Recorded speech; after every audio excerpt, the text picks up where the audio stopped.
अभी हम अंदर प्रवेश करेंगे और जानेंगे क्या इस समागम में खास बातें। बने रहिएगा हमारे साथ। दर्शकों, जैसे ही हम थोड़ा सा अंदर प्रवेश करते हैं तो हम देखते हैं कि यहाँ पर जूता घर लिखा हुआ है। एक मेरी दाएं तरफ और बाएं तरफ देखेंगे कि पार्क है। मैं आपको बता दूं कि ये दाएं तरफ जो है आप उसकी अनुभूति कर सकते हैं। दर्शकों, यहाँ पर सुंदर कलाकृतियाँ भी बनाई गई हैं, तो सेल्फी पॉइंट भी आप कह सकते हैं। यहाँ पर फोटोज लिए जा रहे हैं। संत रामपाल जी महाराज का ये 74वां जन्म दिवस है। अभी हम खड़े हैं आध्यात्मिक प्रदर्शनी, आप देख सकते हैं 74वें अवतरण दिवस के उपलक्ष्य में। और सोशल मीडिया कैंप यहाँ पर लगा हुआ है, यानी कि प्राथमिक चिकित्सा में जो यहाँ पर बीमार लोग हैं, आपको किसी प्रकार की मेडिसिन की आवश्यकता है तो आप वो यहाँ से प्राप्त कर सकते हैं। आप हमारे पीछे देख सकते हैं कि 2 प्रवेश द्वार आपको दिख रहे हैं।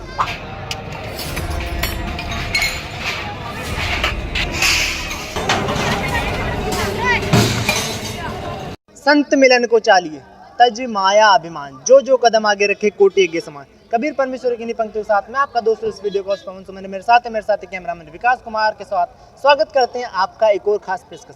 दर्शकों, आज हमारी टीम पहुंची सतलोक आश्रम धनाना धाम, जिला सोनीपत, तहसील गोहाना, हरियाणा में, जहाँ पर संत रामपाल जी महाराज के सानिध्य में 3 दिवसीय समागम का आयोजन किया जा रहा है। और अभी हम खड़े हैं उसी सतलोक आश्रम धनाना धाम के बिल्कुल बाहर, और अभी हम अंदर प्रवेश करेंगे और जानेंगे क्या इस समागम में खास बातें। बने रहिएगा हमारे साथ, देखिए हमारी खास रिपोर्ट। तो दर्शकों, अभी हम अंदर प्रवेश कर चुके हैं आश्रम के, और आप देख सकते हैं कि आश्रम में जो व्यवस्था है वो तो है ही सही, लेकिन जो श्रद्धालु यहाँ से जा रहे हैं आश्रम से लौटते, उनको रास्ते का खाना भी दिया जा रहा है। आप हमारे पीछे देख सकते हैं कि लाइनें लगा कर खड़े हुए हैं, और ये जाने के लिए रास्ते का जो खाना है वो भंडारा इनको दिया जा रहा है पैकिंग करके, ताकि रास्ते में खा सके। कोई बहुत दूर दूर से लोग आए उनके लिए। दर्शकों, जैसे ही हम थोड़ा सा अंदर प्रवेश करते हैं तो हम देखते हैं कि यहाँ पर जूता घर लिखा हुआ है एक बड़ा अक्षरों में, और यहाँ पर जो भी श्रद्धालु हैं, जो भी आश्रम के अंदर आते हैं, उनके जूते लिए जाते हैं और सुरक्षित रखा जाता है एक थैले में। बदले में उनको टोकन दिया जाता है। जब भी वो आश्रम भ्रमण करके वापस जाने लगते हैं तो वो टोकन देकर वो अपने जूते ले सकते हैं, और यहाँ पर बिल्कुल निःशुल्क ही सारी सुविधाएं। तो दर्शकों, जैसे ही हम थोड़ा सा और अंदर प्रवेश करते हैं, आप मेरी दाएँ तरफ और बाएँ तरफ देखेंगे कि पार्क है। मैं आपको बता दूँ कि ये दाएँ तरफ जो है वो माताओं के लिए है पूरी व्यवस्था, ये पार्क भी उनके लिए है। और हमारे बाईं तरफ भक्तों के लिए यानी पुरुषों के लिए सारी व्यवस्था है। ये पार्क में बैठकर आराम से सुकून मिल सकता है आपको, आप उसकी अनुभूति कर सकते हैं। तो दर्शकों, जैसे हम थोड़ा सा और अंदर आते हैं, आप देख सकते हैं कि 2 रास्ते हैं, दाईं तरफ माताओं के लिए और बाईं तरफ है जो भक्तों के लिए। जो माताओं के लिए है वो इधर शौचालय की व्यवस्था है और नहाने धोने की, बाथरूम की व्यवस्था की गई है, और बाईं तरफ भी भक्तों के लिए ये व्यवस्था की गई। दोनों को सेपरेट किया गया है, अलग अलग।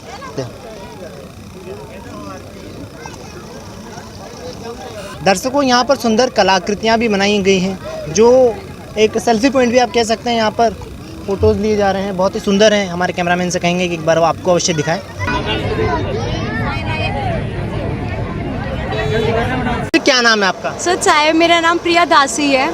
तो प्रिया जी, जैसे कि भारत में बहुत सारे त्यौहार मनाए जाते हैं, हर त्यौहार के पीछे कोई ना कोई कहानी होती है, कोई ना कोई उसके पीछे इतिहास होता है। और संत रामपाल जी महाराज के श्रद्धालु भी है जो यहाँ पर एक त्यौहार मना रहे हैं एक तरह से। तो इसके पीछे की क्या कहानी है, क्यों मना रहे हैं, क्या इतिहास है इसके पीछे का? संत रामपाल जी महाराज का ये 74वां जन्म दिवस है। इसको संत रामपाल जी महाराज के जो अनुयायी हैं, शिष्य हैं, वो उनके मतलब खुशी के त्यौहार में, क्योंकि परमात्मा इस दिन धरती पर अवतीर्ण हुए थे, उन्होंने जन्म लिया था, कि इसलिए हमारे कल्याण के लिए परमात्मा कहते हैं, मतलब परमात्मा हर युग में अपने अपने अलग अलग नामों से परमात्मा आते हैं हमारे कल्याण के लिए। तो संत रामपाल जी महाराज का ये अवतरण दिवस के त्यौहार के ऊपर उपलक्ष्य में ये समागम किया गया है, जहाँ ज़्यादा से ज़्यादा संगत आती है, यहाँ पर परमात्मा का ज्ञान सुनती है, परमात्मा का भंडारा लेती है, उसके उपलक्ष्य में ये किया गया है। कितने दिन का समागम है मैम? ये 3 दिवसीय समागम है, जिसमें परमात्मा के हजारों, पूरे विश्व को परमात्मा ने इनवाइट किया हुआ है, जहाँ पर ज़्यादा से ज़्यादा संगत और जो बिना नाम उपदेशी हैं वो आकर यहाँ पर परमात्मा का ज्ञान सुने, चर्चाएं सुने। जो और दूसरे धर्म गुरु हैं परमात्मा के, जिनसे परमात्मा ने ये बोला है कि अगर आपका ज्ञान सही है और तो हमारा ज्ञान गलत है तो आप हमें बताइए। ये उस चीज़ के लिए है कि परमात्मा जो और श्रद्धालु कहीं कहीं से जुड़े हुए हैं वो आके यहाँ पर देखें कि संत रामपाल जी महाराज क्या ज्ञान बताते हैं, उनको शास्त्रों से मिलाएं। शास्त्रों से मिलाने के बाद उनका अध्ययन करें कि वो सही नाम जप भी रहे हैं, नहीं जप रहे हैं। इस उपलक्ष्य में संत रामपाल जी महाराज ने किया। तो बहन जी, ये जो समागम है, क्या ये सिर्फ यहीं पर आयोजित किया जा रहा है, कहीं और भी ये आयोजित किया जा रहा है? नहीं, ये सिर्फ यहाँ पर नहीं, काफ़ी सारे शहरों में परमात्मा के 10 ऐसे और जगह है जहाँ पर परमात्मा ने आयोजन किया है, जिसमें जैसे कि कुरुक्षेत्र हो गया और मुंडका हो गया, काफ़ी सारे ऐसे क्षेत्र है जैसे गुड़गांव वगैरह हो गए, वहाँ पर परमात्मा का ये समागम चल रहा है, 3 दिवसीय समागम चल रहा है। और जहाँ पर जो श्रद्धालु आ रहे हैं, जो संत रामपाल जी महाराज के श्रद्धालु भी हैं और भी जो प्रभु प्रेमी श्रद्धालु हैं, उनके लिए क्या क्या व्यवस्थाएं यहाँ पर आश्रम में है? संत रामपाल जी महाराज के यहाँ मुफ्त भंडारा, हर चीज़ में निशुल्क, मतलब आपको नहाने के लिए, सोने के लिए, जैसे रजाइयाँ गद्दे, आपको खाने के लिए हर सुविधा, आपको चाय चाहिए, आपको खिचड़ी चाहिए, बीमारों के लिए व्यवस्था, सारी की सारी सुविधाएं यहाँ पर आपको उपलब्ध कराई गई हैं। जहाँ तक परमात्मा के बच्चे जहाँ से भी आए हुए हैं, जैसे कि खाने के लिए पानी, किसी कोई बीमार है तो उसके लिए खिचड़ी दलिया, और किसी को जो भी चीज़ चाहिए, जैसे छोटे बच्चे भी आते हैं वहाँ पर, उनके लिए स्पेशल दूध, हर चीज़ की सुविधा है, नहाना खाना पीना सोना, हर एक चीज़ की सुविधा परमात्मा ने दी गई है। और क्या क्या यहाँ पर संत रामपाल जी महाराज द्वारा और उनके श्रद्धालुओं द्वारा व्यवस्थाएं की गई है? यहाँ पर हर एक मेडिकल सुविधा भी परमात्मा की दया से उपलब्ध है, जैसे कि हमने ब्लड कैंप लगवाए गए हैं, आँखों की जांच के लिए, दांतों के लिए दंत चिकित्सक भी बैठे हुए हैं, बहुत सारी मतलब परमात्मा की दया से हर एक सुविधा यहाँ पर उपलब्ध की गई है। जी मैडम, धन्यवाद। सच है जी। अभी हम खड़े हैं आध्यात्मिक प्रदर्शनी, आप देख सकते हैं 74वें अवतरण दिवस के उपलक्ष्य में, और आइए जानते हैं इस प्रदर्शनी के बारे में, अंदर प्रवेश करके क्या इस प्रदर्शनी में खास बातें। बने रहेगा हमारे साथ अंत तक। दर्शकों, हम प्रवेश कर चुके हैं आध्यात्मिक प्रदर्शनी में, और क्या इस आध्यात्मिक प्रदर्शनी के पीछे का उद्देश्य, हमारे साथ जुड़ चुकी है एक बहन। बहन जी, क्या नाम है आपका? गुड़िया सिंह। गुड़िया जी, कहाँ से हैं आप? गुड़गांव से। तो गुड़िया जी, जैसा कि यहाँ पर ये आध्यात्मिक प्रदर्शनी, हमने बाहर पोस्टर लगा हुआ दिखा, इसके अंदर हम प्रवेश कर रहे हैं, तो यहाँ पर ये क्या क्या व्यवस्था है इस प्रदर्शनी में, जरा हम बताइए हमारे दर्शकों को इसके बारे में।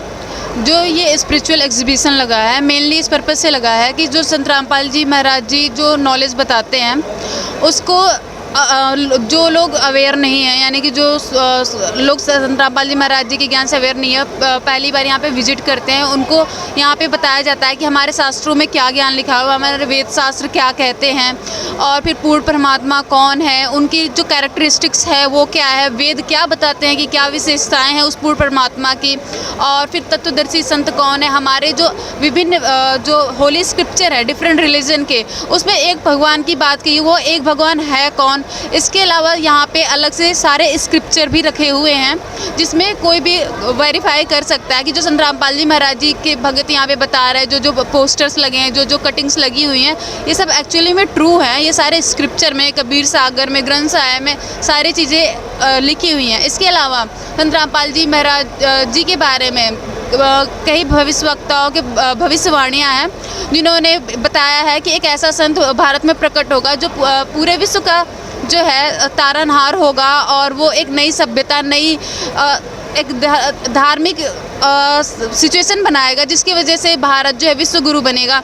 ये सारी चीज़ें इस प्रदर्शनी में लगाई गई है। इसके अलावा ये भी है, जैसे कि आपको पता है, जिसने भी सत्य को फैलाया है और गलत चीज़ों के खिलाफ आवाज़ उठाई है, तो लोगों ने उसका विरोध किया ही किया है। चाहे वो प्रेजेंट की टाइम देख लो संत रामपाल जी के खिलाफ, या फिर उस टाइम जब कबीर परमात्मा जी 600 वर्ष पहले आए थे, उस टाइम भी नकली धर्म गुरुओं के खिलाफ उन्होंने आवाज़ उठाई। सास विरुद्ध जो साधना कर रहे थे वो और पाखंडवाद जो भी थी, उन्होंने उसके खिलाफ आवाज़ उठाई, जिसकी वजह से 52 कसनी कबीर परमात्मा को मतलब मारने के प्रयास किए गए थे 52 टाइम्स। आप सोच लो, एक ह्यूमन बींग्स को अगर एक टाइम भी अगर ऐसे अत्याचार किया जाए, वो इंसान मर ही जाएगा। लेकिन परमात्मा तो परमात्मा ही है, वो अविनाशी है, और इंसानों के प्रयासों से उनका कोई कुछ नहीं बिगाड़ सकता। वो परमात्मा ने अपनी शक्ति का प्रदर्शन किया और ये बताया कि मैं अविनाशी हूँ और मुझे कोई नहीं मार सकता। और ऐसे कटिंग्स कुछ यहाँ पे भी लगे हुए हैं जो कि परमात्मा के अत्याचारों को दर्शाते हैं। जी, बहुत बहुत धन्यवाद हमसे जुड़ने। सत साहिब जी।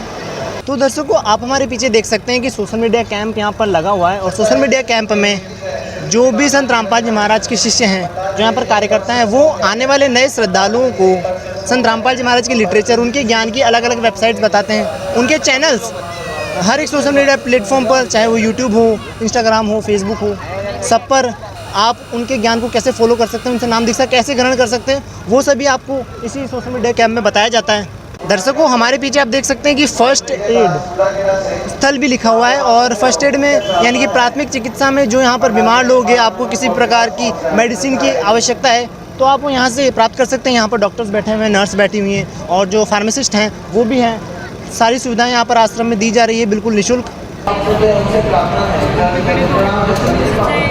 तो दर्शकों, अभी आप हमारे पीछे देख सकते हैं कि दो प्रवेश द्वार आपको दिख रहे हैं। जो दाईं तरफ है वो भक्तों का और बाईं तरफ बहनों का यहाँ पर प्रवेश द्वार है, जहाँ पर वो बैठते हैं श्रद्धालु, सत्संग सुनते हैं और उनको रजाई, गद्दे, तकिए और मच्छरदानी भी यहाँ पर दी गई, क्योंकि मच्छर बहुत ज़्यादा है। संत रामपाल जी महाराज के यहाँ पर प्रवचन चलते हैं और यहीं पर उनकी बैठने की व्यवस्थाएँ भी अलग।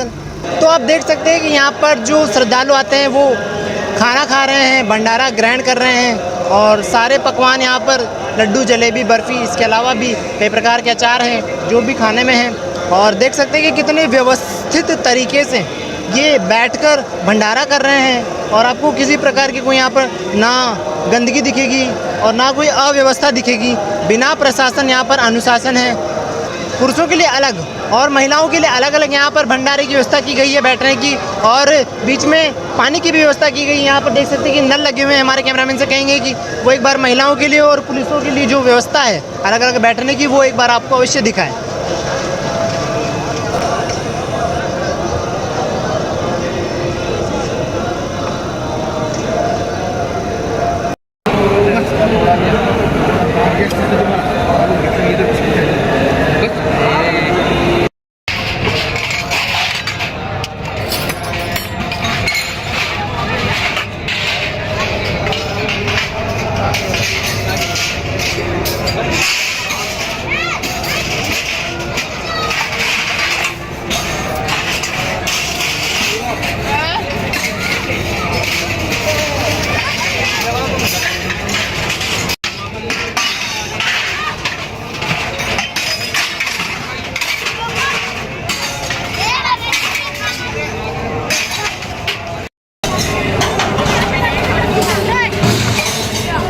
आश्रम की सारी व्यवस्थाएं देखने के बाद, पूरा आश्रम भ्रमण करने के बाद और संत रामपाल जी महाराज के सत्संग सुनने के बाद और प्रदर्शनी में सारे प्रमाण देखने के बाद, यदि आपकी इच्छा हो तो आप संत रामपाल जी महाराज से नाम दीक्षा ले सकते हैं। और यहाँ पर नाम दीक्षा शिविर है, बिल्कुल निःशुल्क नाम दीक्षा दी जाती है संत रामपाल जी महाराज द्वारा LED के माध्यम से।